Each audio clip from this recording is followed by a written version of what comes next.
오늘은 선물이라는 제목으로 함께 은혜를 나누고자 합니다. 여러분 지금까지 선물을 좀 많이 받아보셨습니까? 선물을 싫어하는 분은 없는 것 같습니다.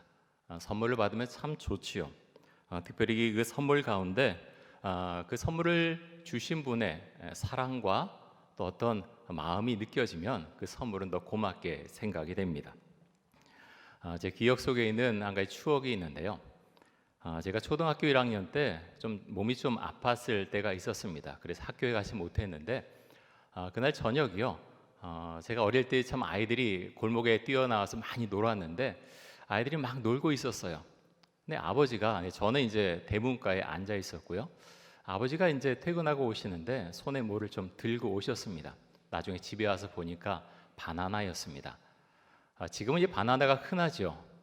쉽게 먹을 수 있는 과일이지만 제가 자라날 때는 그렇지 못했습니다. 참 귀한 과일이었고 또 비싸기도 했죠. 제 기억 속에 바나나 맛이 어땠는지는 하나도 기억에 남아있지 않습니다. 한 가지 기억에 남는 것은 그 초등학교 1학년 때지만 그 골목의 풍경, 그리고 아버지가 그 바나나를 사오시던 그 모습은 어렸을 때지만 제 기억 속에 또렷하게 남아있습니다. 제 일생 동안 받은 선물 중에서 가장 귀한 선물 중에 하나가 그날 아버지가 사오셨던 바나나가 아닌가 생각이 됩니다. 왜 제 기억 속에 그렇게 기억이 되겠습니까? 그 바나나 가운데 아버지의 사랑이 있기 때문에 제가 그렇게 기억하고 있는 것이겠죠. 오늘은 이제 요한복음 4장 말씀을 우리가 본문으로 읽었습니다. 이 본문 가지고 우리 교회 와서도 제가 여러 번 설교를 했습니다. 이 말씀을 읽을 때마다 생각하게 됩니다. 왜 이렇게 계속해서 샘물이 솟아나듯 솟아나는 것일까?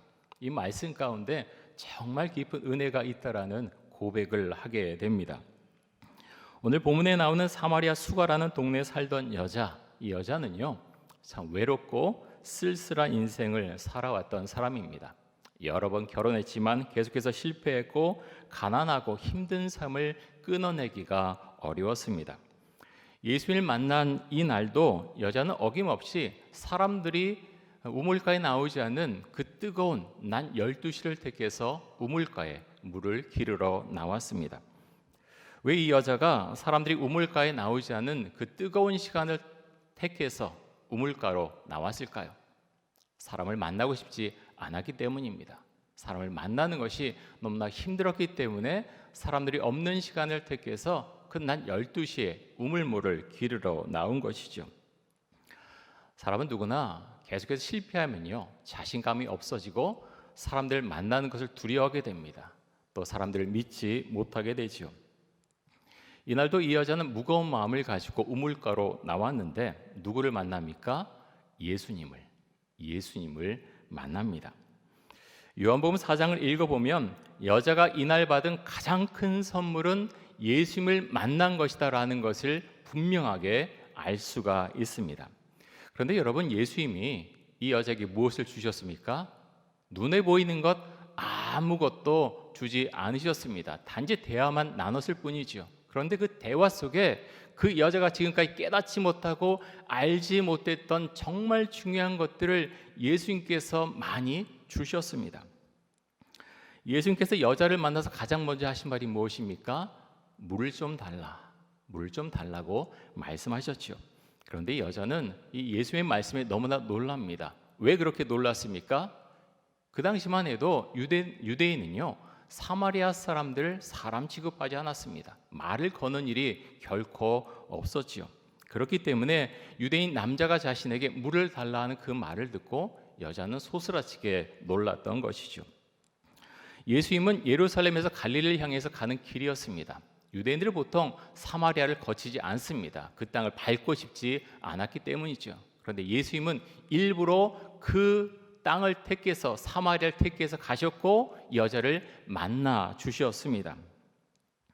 사랑하는 성도 여러분, 오늘도 우리가 예배 자리에 함께하고 있습니다. 온라인으로도 예배드리고 있으시죠. 이 예배를 통해서 예수님을 만나고 예수님의 말씀을 듣고 또 예수님과 대화를 나누는 그런 은혜가 있는 예배가 될 수 있기를 간절히 원합니다. 예배는요 여러 가지로 정의할 수 있지만 예배는 예수님을 만나는 시간입니다.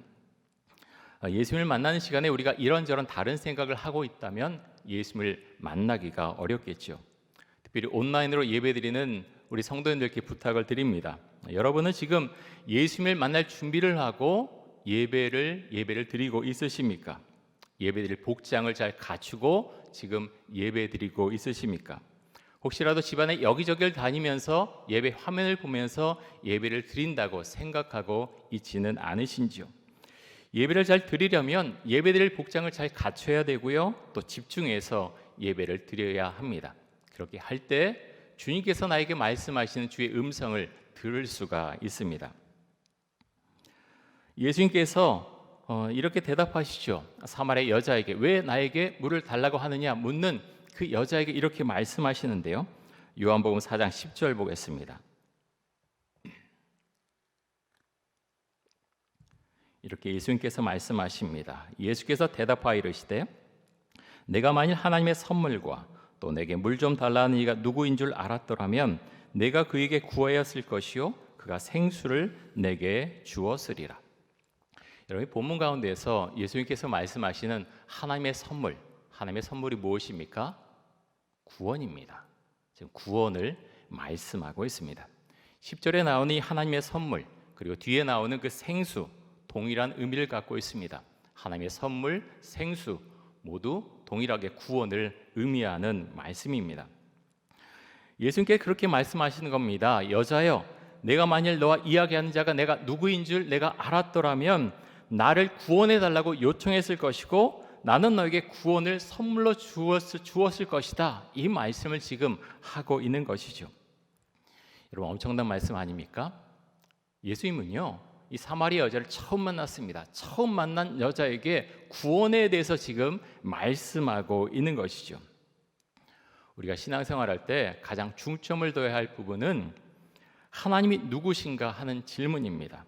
내가 하나님을 어떻게 믿어야 될까 하는 것보다 선행되어야 하는 질문은 하나님은 누구신가, 예수님은 누구신가, 성령님은 누구신가 질문해야 되고요, 또 그것을 알고 경험해야 합니다. 그렇게 했을 때 주님을 잘 믿을 수가 있겠지요. 요한복음 6장 35절에서 이렇게 예수님께서 말씀하십니다. 우리 같이 한번 읽겠습니다. 예수께서 이르시되 나는 생명의 떡이니 내게 오는 자는 결코 줄이지 아니할 터이요 나를 믿는 자는 영원히 목마르지 아니하리라.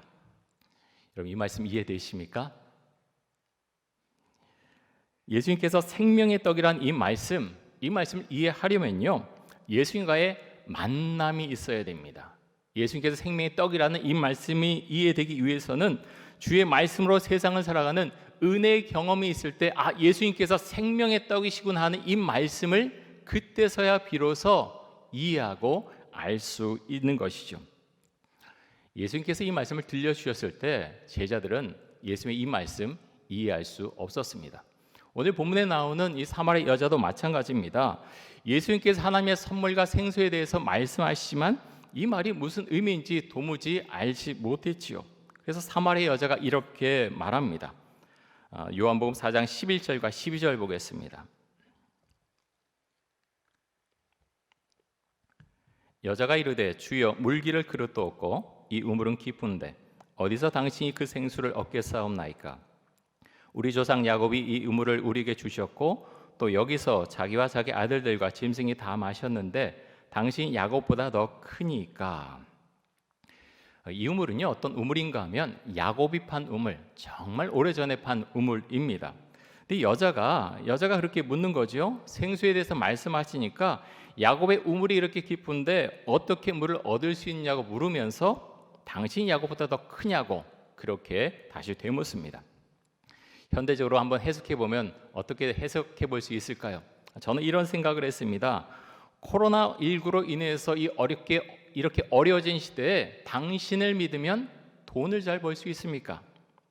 예수님 당시 그렇게 위대한 분이라면 당신은 세상의 권력자들과 재벌들보다 더 힘이 있는 분이십니까? 이렇게도 한번 해석해 볼 수 있을 것 같습니다. 근데 여러분, 신앙은 현실과 동떨어져 있지 않지요. 예수님은 자신의 말을 이해하지 못하는 사마리아 여자를 향해서 이렇게 말씀하십니다. 13절과 14절입니다.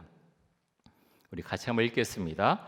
예수께서 대답하여 이르시되 이 물을 마시는 자마다 다시 목마르려니와 내가 주는 물을 마시는 자는 영원히 목마르지 아니하리니 내가 주는 물은 그 속에서 영생하도록 솟아나는 샘물이 되리라.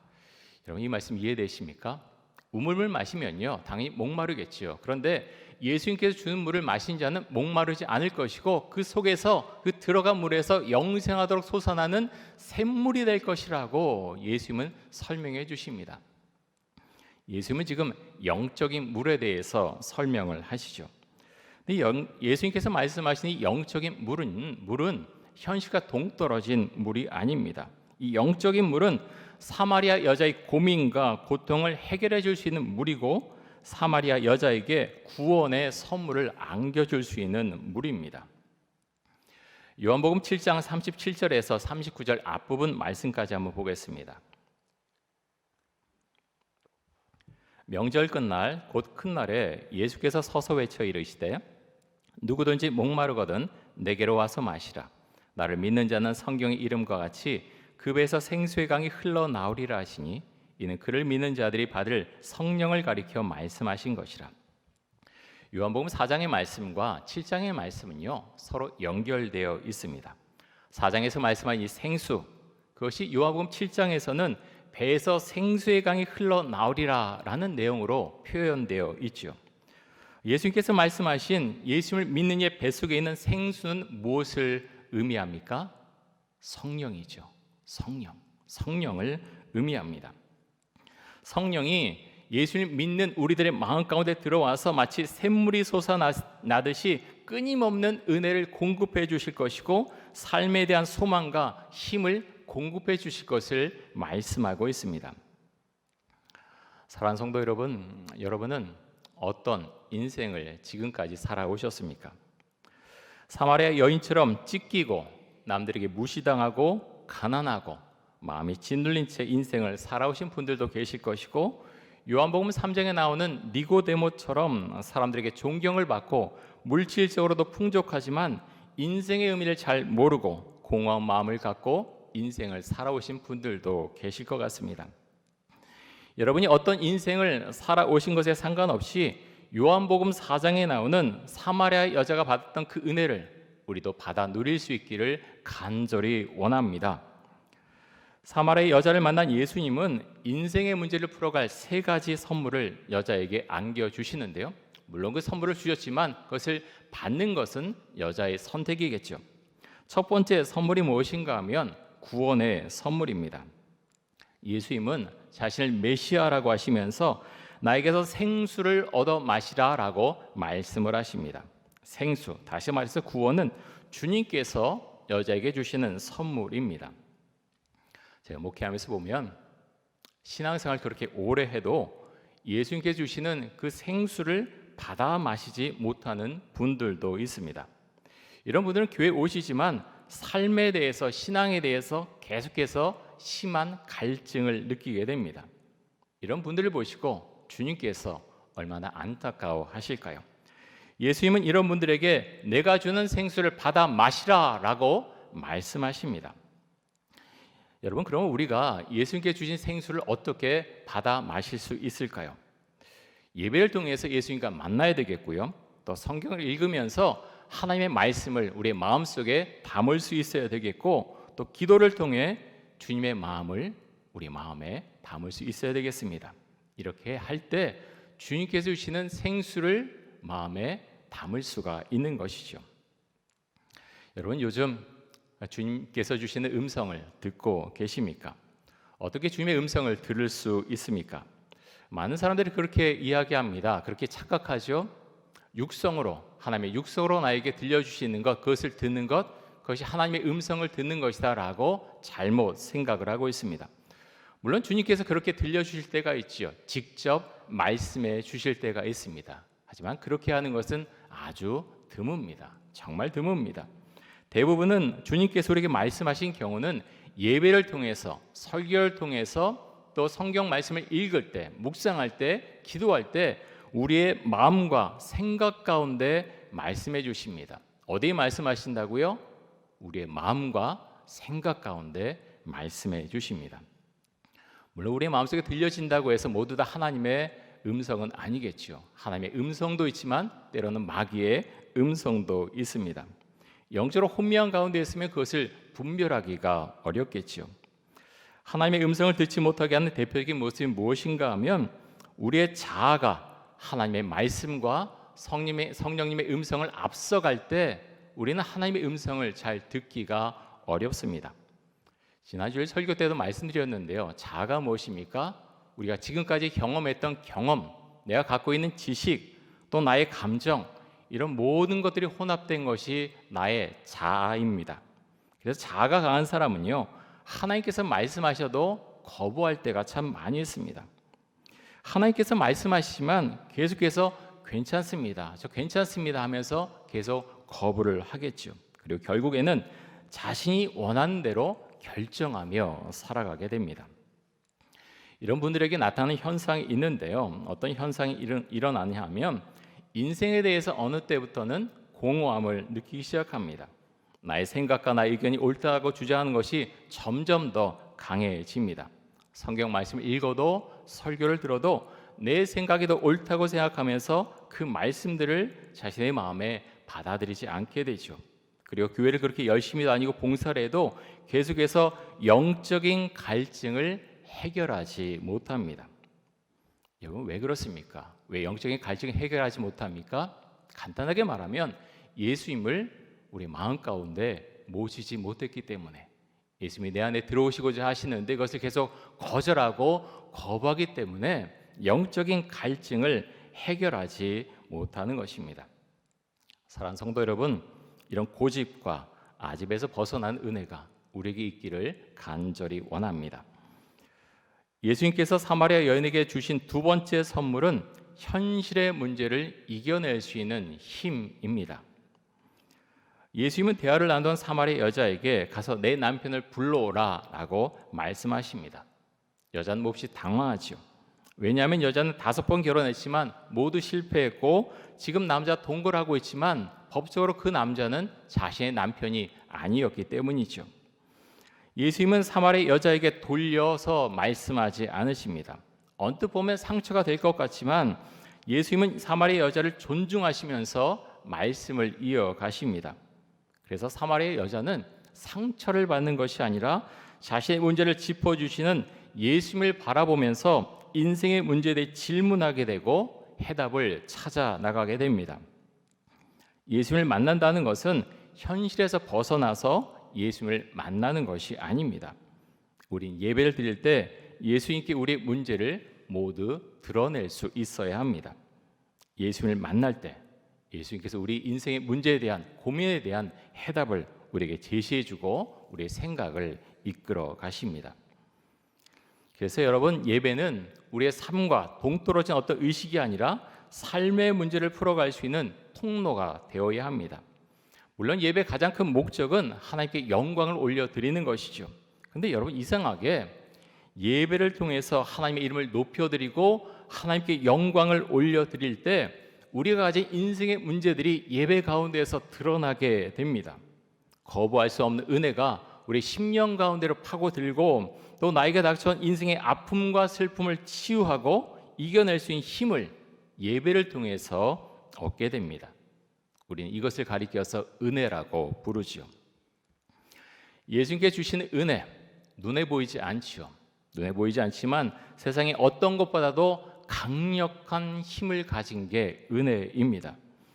주님께 주신 은혜가 우리의 마음을 덮게 되면 여태까지 그 사람이 생각하지 못했던, 자신도 알지 못한 힘이 자신에게서 생겨나는 것을 경험하게 됩니다.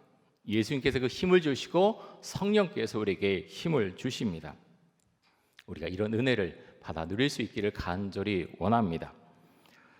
예수님께서 사마리아 여자에게 주신 세 번째 선물은 예배라고 하는 선물입니다. 사마리아 여자는 예배에 대한 궁금증이 굉장히 많았죠. 왜 유대인들은 예루살렘에서 예배를 드리는지 사마리아인들은 그리심산에서 예배 드리는지 너무나 궁금해했고, 이들은 모두 옳다고, 자신들이 옳다고 주장하는데 어느 것이 맞느냐고 예수님에게 질문합니다. 그러자 예수님께서 이렇게 대답하시죠. 예배드리는 장소가 중요한 것이 아니라 예배드리는 사람의 마음이 가장 중요하다라고 말씀합니다. 요한복음 4장 23절과 24절 말씀 보겠습니다. 우리 같이 한번 읽겠습니다. 아버지께 참되게 예배하는 자들은 영과 진리로 예배할 때가 오나니 곧 이때라. 아버지께서는 자기에게 이렇게 예배하는 자들을 찾으시느니라. 하나님은 영이시니 예배하는 자가 영과 진리로 예배할지니라. 하나님께 영과 진리로 예배드리는 때가 올 거라고 했는데 여러분 그때가 언제입니까? 예수님께서 십자가에 못 박히시고 부활하실 때, 그리고 그 이후, 그것이 하나님께 영과 진리로 예배드리는 때입니다. 우리도 지금 하나님께 영과 진리로 예배를 드리고 있죠. 유진 피터슨 목사님께서 이 부분을 이렇게 번역을 하셨는데요. 메시지 성경에 나온 요한복음 4장 23절 24절입니다. 이렇게 번역했습니다. 제가 읽겠습니다. 잘 보십시오. 하나님 앞에서 중요한 것은 너희가 어떤 사람이며 어떻게 사느냐 하는 것이다. 너희가 드린 예배는 너희 영으로 진리를 추구하는 예배여야 한다. 아버지께서는 바로 그런 사람, 곧 그분 앞에 단순하고 정직하게 있는 모습 그대로 예배드리는 사람들을 찾으신다. 하나님은 순전한 존재 그 자체 곧 영이시다. 그러므로 하나님께 예배드리는 사람은 자신의 존재와 자신의 영과 자신의 참된 마음으로 예배드려야 한다. 이 말은 이제 간단하게 말하면 하나님은 정말 단순한 모습으로 정직하게 하나님 앞에 나오는 예배자를 찾으시고 그 사람을 인정하신다라는 말씀입니다. 사마리아 여자는 예수님께서 주시는 예배에 대한 말씀을 정확히 알아듣지 못했습니다. 하지만 그러함에도 그녀는 예수님의 말씀으로 인해서 예배에 대해서 깊이 생각을 하게 되었고 또 예수님께서 메시아이신 것을 알게 됩니다. 사랑하는 성도 여러분, 우리도 주님께 주신 선물을 받을 수 있기 원합니다. 받아서 누릴 수 있길 원합니다. 예수님을 만날 때 우리는 주님께 주시는 선물을 받을 수가 있습니다. 사마리아 여자가 받은 그 선물들, 구원의 선물, 현실을 이겨낼 수 있는 힘의 선물, 예배의 선물, 이 선물을 우리도 받을 수 있기 원합니다. 사랑하는 성도 여러분, 오늘 예배를 통해서 여러분은 무엇을 받으셨습니까? 무엇을 받고 계십니까? 예배는 주님께서 주시는 선물을 받는 시간이기도 합니다. 하나님의 이름을 높여드릴 때, 또 하나님께 영광을 올려드릴 때 하나님께서 우리에게 선물을 주십니다.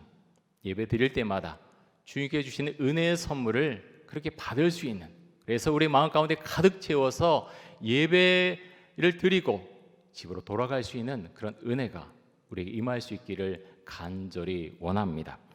우리 함께 기도하겠습니다. 이 시간 기도할 때 사마리아 여자에게 예수님께서 주셨던 선물을 우리도 받게 하여 주옵소서. 구원의 선물, 현실의 고난을 이겨낼 수 있는 힘이라는 선물, 예배의 선물을 우리도 받게 하여 주옵소서.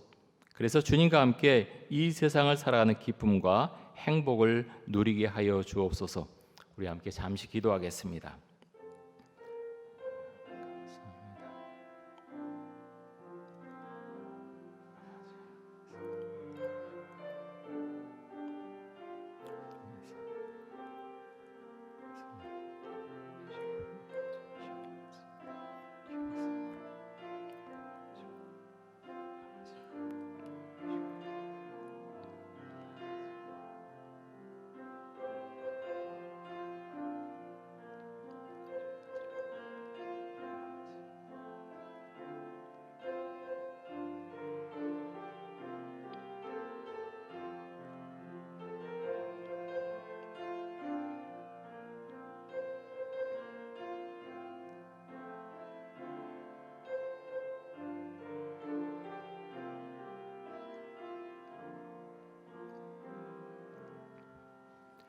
하나님 아버지, 예수님께서 사마리아 여인에게 주셨던 그 선물을 저희도 받고 그 선물을 가지고 세상을 살아갈 수 있기를 간절히 원합니다.